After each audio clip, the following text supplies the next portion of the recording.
चेतना का विज्ञान है, ईश्वर का वरदान है। नमस्कार, स्वागत है आपका चेतना का विज्ञान डॉक्टर आमोद सचान की दृष्टि से। आज हमारे साथ एक बार फिर से मौजूद हैं डॉक्टर आमोद सचान जी। सबसे पहले डॉक्टर साहब आपका स्वागत मैं करता हूं इस पॉडकास्ट में। और आज जो टॉपिक सर हम लोग ऑडियंस के तरफ से जो आज सेलेक्ट किए हैं वो है नारीवाद का, फेमिनिज्म। तो इसके ऊपर सर आज आपसे आपका दृष्टिकोण हम जानेंगे और इसकी शुरुआत मैं करना चाहूँगा गांधी जी के कोट से। गांधी जी ने एक बार कहा था कि जब तक तन नहीं ढक लेती भारत की बेटियां सभी, तब तक एक धोती से तन ढाकेगा ये गांधी भी। वहां से उनकी धोती पहनने की शुरुआत हुई, ऐसा किंवदंती है। एक दौर सर हमने वो देखा है जब महिलाएं सबल नहीं हुआ करती थी, अनपढ़ हुआ करती थी, उनको अधिकार प्राप्त नहीं थे।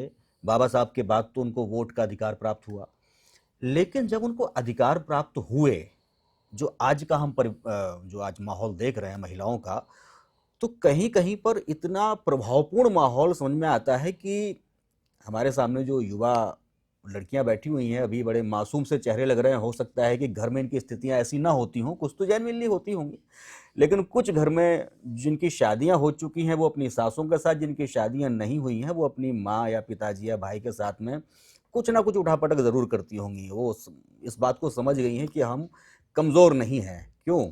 नारी नहीं है अब अबला, वो बजा सकती है सबका तबला।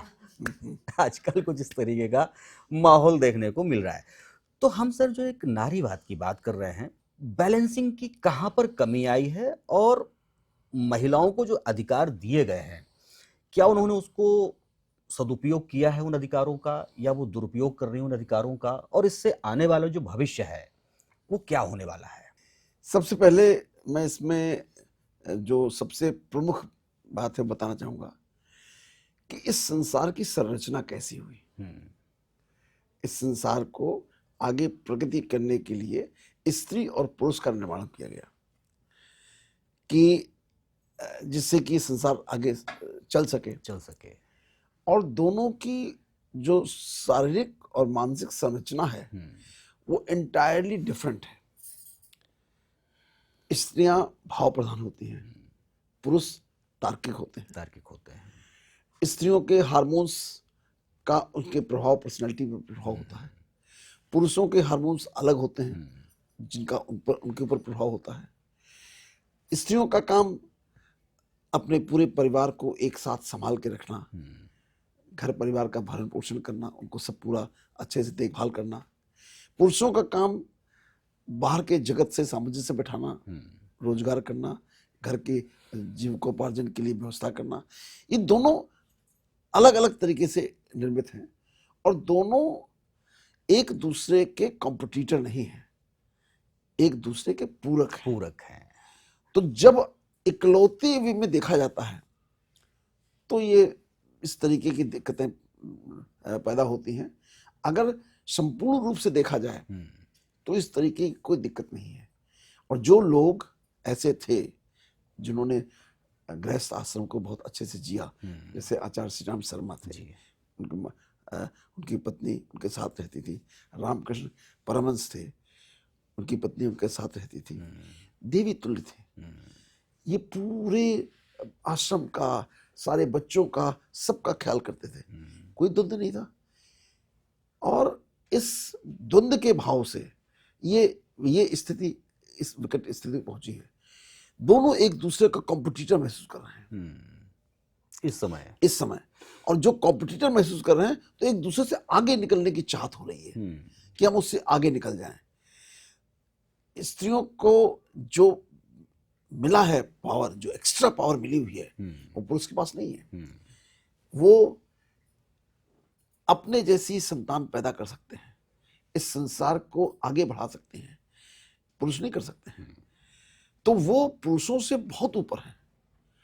जो काम एक इतना बड़ा काम है जो प्रकृति ने उनको दिया है, जो काम कोई दूसरा नहीं कर सकता है, कोई दूसरा नहीं कर सकता। लेकिन उसके बावजूद भी उनके मन में ये हीन भावना है, तो ये बहुत ही भ्रामक है, ये बहुत ही दुखद है इस तरीके की परिस्थिति को पैदा होना। और वास्तविकता में यदि स्त्री पुरुष से compete करना चाहती है तो उसको नीचे गिरना पड़ता है, उसका स्थान बहुत ऊपर है, बहुत ऊपर है। भारतवर्ष में आपने देखा है कि सभी स्त्रियों को देवी के रूप में पूजा जाता है। बिल्कुल। उनके अंदर सारी शक्ति, अष्ट शक्ति उनके अंदर दी जाती थी कि दुर्गा माता अष्ट शक्तिपूर्ण है। और अष्ट शक्तियां जो देवी में दिखाते हैं, भाला, ये और सब चीजें, ये नहीं अष्ट शक्तियां। उनकी अष्ट शक्तियां हैं उनका करुणा, उनका प्रेम, उनके साथ, उनके सबको एक साथ लेके चलने की भावना, सबका पालन पोषण करना, सब तरीके के समस्याओं से जूझ लेना, जूझ के आगे निकल जाना, ये जो शक्तियां थी ये स्त्रियों के पास है, पुरुषों के पास नहीं है। स्त्रियों के अंदर ऐसी पावर पाई गई है कि वो कठिन से कठिन परिस्थिति का बहुत सहजतापूर्वक सामना कर सकती है। इतनी सारी चीजें होने के बाद आज हम इस कंडीशन में पहुंचे हैं कि हम नारीवाद पे बात हम लोगों को करनी पड़ रही है। ये भ्रामक है। ठीक है, अज्ञानी पुरुष भी रहे होंगे जिन्होंने उनके अधिकारों को, जो उनका सम्मान है वो उनको नहीं मिला होगा, इसलिए इस तरीके का द्वेष का भाव पैदा हुआ। लेकिन आपको अब ये समझना होगा कि उनके ऊपर अत्याचार तो कोई कर ही नहीं सकता है। अत्याचार तो जो कोई करता है तो वो जो सहता है इस वजह से अत्याचार कर सकता है, तो उसके लिए तो पूरा सिस्टम क्रिएट हो गया है, ऐसी कोई समस्या नहीं है।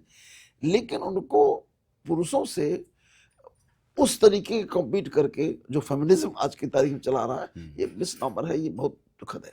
अगर कोई महिला, किसी को आज़ादी मिली है या उसने ले ली है, तो वो अपनी आज़ादी के साथ अपने आप को पुरुष से आगे बेहतर करने की होड़ में लगी हुई है, या फिर वो अपने मौलिक अधिकार जो हैं, जो उसको मिलने चाहिए थे? देखिए, अब जहाँ तक भारतवर्ष का सवाल है, हमारे यहाँ पर स्त्रियों को पूरे मौलिक अधिकार मिले हुए हैं। सिर्फ जो मानस के अधिकार हैं उसी में आगे पीछे है। किसी समाज में बहुत अच्छी कंडीशन है, कहीं कहीं देहातों में कंडीशन अच्छी नहीं है, वो भी ठीक होनी चाहिए। लेकिन अब किसी भी तरीके से कोई स्त्री ये सोचे कि उसका कोई शोषण कर सकता है, ये असंभव है। इनफैक्ट अब तो बड़ा अजीब लगता है जब देखते हैं कि उन शक्तियों का दुरुपयोग हो रहा है। जब वो दुरुपयोग होता है तो वो भी गलत है। यदि किसी को इस कि हमारा एम्पावरमेंट हुआ है, हमारे पास ये ताकत है, ये हमारे पास नियम कानून हमारे पक्ष में है और उसका दुरुपयोग कर रहे हैं, तो वो और भी ज़्यादा गलत है। तो ये गिरने की कंडीशन है, उठने की कंडीशन नहीं। उठने का तो भाव एक है कि स्त्री और पुरुष दोनों संयोजित होकर के, मिल करके, और अपनी पूरी जो उनकी मानसिक और शारीरिक क्षमता है उसका पूरा उपयोग करते हुए। मानसिक क्षमता भाव प्रधान है, वो इतने अच्छे से, उनके हृदय करुणा से भर जाता है। स्त्रियां बहुत जल्दी लोगों के लिए प्रेम पूर्वक चीजें करती हैं, घर परिवार के लिए। पुरुष नहीं कर सकता है, पुरुष के अलग क्षमता है, तो उससे compete करने का तो औचित्य बिल्कुल भी नहीं है। और इसका जो पुरुषों ने दुरुपयोग किया वो भी गलत था, अभी जो हो रहा है ये भी गलत है। तो दोनों के पास पूरी क्षमता है, अति सर्ववर्जित, दोनों के पास पूरी क्षमता है आगे बढ़ने के लिए, सारे काम करने के लिए। जिस तरीके से उनको अधिकार मिल रहे हैं, मिले हैं, उसका पूरा सदुपयोग होना चाहिए, दुरुपयोग बिल्कुल नहीं होना चाहिए। जैसे आजकल हम देखते हैं कि बहुत सारे कानून बने हैं स्त्रियों के पक्ष में बने हैं, क्योंकि जातियां हुई हैं इसलिए उनके पक्ष में बने हैं। लेकिन अब उसका भी दुरुपयोग हो रहा है। बहुत सारे हम देखते हैं कि मुकदमे लिखाए जाते हैं, क्योंकि गलत मुकदमे लिखाए जाते हैं, बाद में पाया जाता है ऐसा कुछ भी नहीं हुआ था, लेकिन चूंकि उनके अंदर ऐसी एम्पावर्ड है तो उसकी बात पूरी सुनी जा रही है। तो गलत दोनों तरफ है। तो इसमें सबसे ज्यादा अगर सहयोगी आवश्यक है तो पुरुषों को भी स्त्रियों के साथ सहयोग करना चाहिए और स्त्रियों को भी पुरुषों के साथ सहयोग करना चाहिए। दोनों के अंदर बैलेंस इस प्रकृति को आगे ले जाता है। एक माँ होने के नाते जो नारी है उसको सृष्टा बोला गया है, वो सृजित करती है, नया जीवन देती है। तो इस नाते क्या एक नारी के ऊपर नैतिक जिम्मेदारियों का बोझ ज्यादा है? ये संसार की गाड़ी जो है ना, दोनों पहियों के बराबर चलने से है। अगर एक पहिया छोटा होगा, एक पहिया बड़ा होगा, या एक ज़्यादा एम्पावर्ड होगा, एक कम एम्पावर्ड होगा, तो गाड़ी ठीक से नहीं चलेगी। ठीक से नहीं। तो इसलिए दोनों को संयमित रूप से एक दूसरे के साथ सामंजस्य से आगे चलना है और समाज को ले जाना है, तो ही समाज का भला है।